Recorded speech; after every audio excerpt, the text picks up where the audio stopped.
was supposed to be a casual date. Rachel had met David online and his profile seemed promising. Charming, well-spoken, with just the right amount of mystery. They agreed to meet at a cozy Italian restaurant downtown, and as she sat down across from him, she forced a smile. But something felt off. David's gaze lingered a little too long, his eyes scanning her face with an intensity that made her skin crawl. His smile was warm, but his words, those were cold, calculated. You know, David said, his voice low. you have such delicate features. I like that in a woman. It makes you look fragile. Rachel laughed nervously, trying to brush off the comment. That's a weird thing to say. David didn't seem to notice her discomfort. It's a compliment.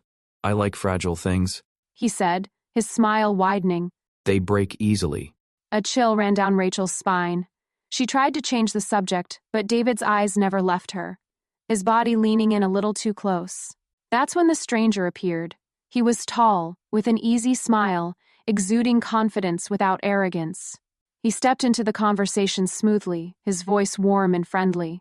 Hey, I haven't seen you in forever. His eyes met Rachel's, and for the first time that night, she felt a spark of relief. David stiffened, his gaze turning cold as the stranger slid into the seat next to Rachel, his charm undeniable. I'm fine. Do I know you?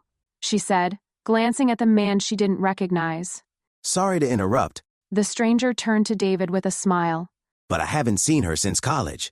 You don't mind if we catch up, do you? David looked at the stranger with disdain, then stood up abruptly. I'll let you two talk. He muttered, shooting Rachel a glare before walking away.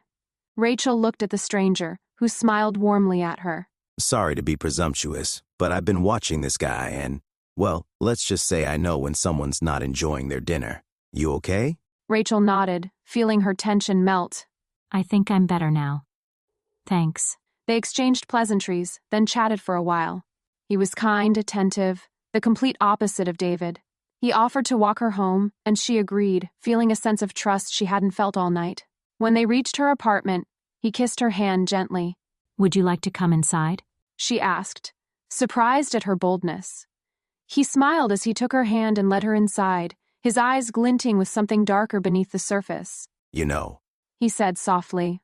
I wasn't lying when I said, I've been watching you for a while, Rachel.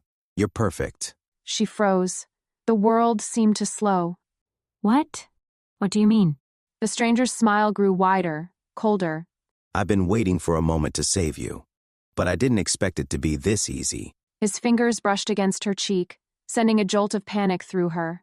Her heart began to race as the truth hit her, the charm, the kindness. It had all been a mask. She backed away, but he stepped closer, the predatory gleam in his eyes now unmistakable. Don't worry, I'll take care of you. Rachel wanted to run, but he was blocking the only exit. The door clicked shut behind her, and she realized she was trapped. With a sudden motion, the stranger grabbed her wrist, pulling her toward the shadows of the hallway. You're going to be mine, forever. He smiled at her as he pulled something from his jacket. She saw the moonlight glistening off the metal blade in his hand. Her scream echoed in the hallway, but it was swallowed by the darkness, fading into nothing as the stranger's grip tightened.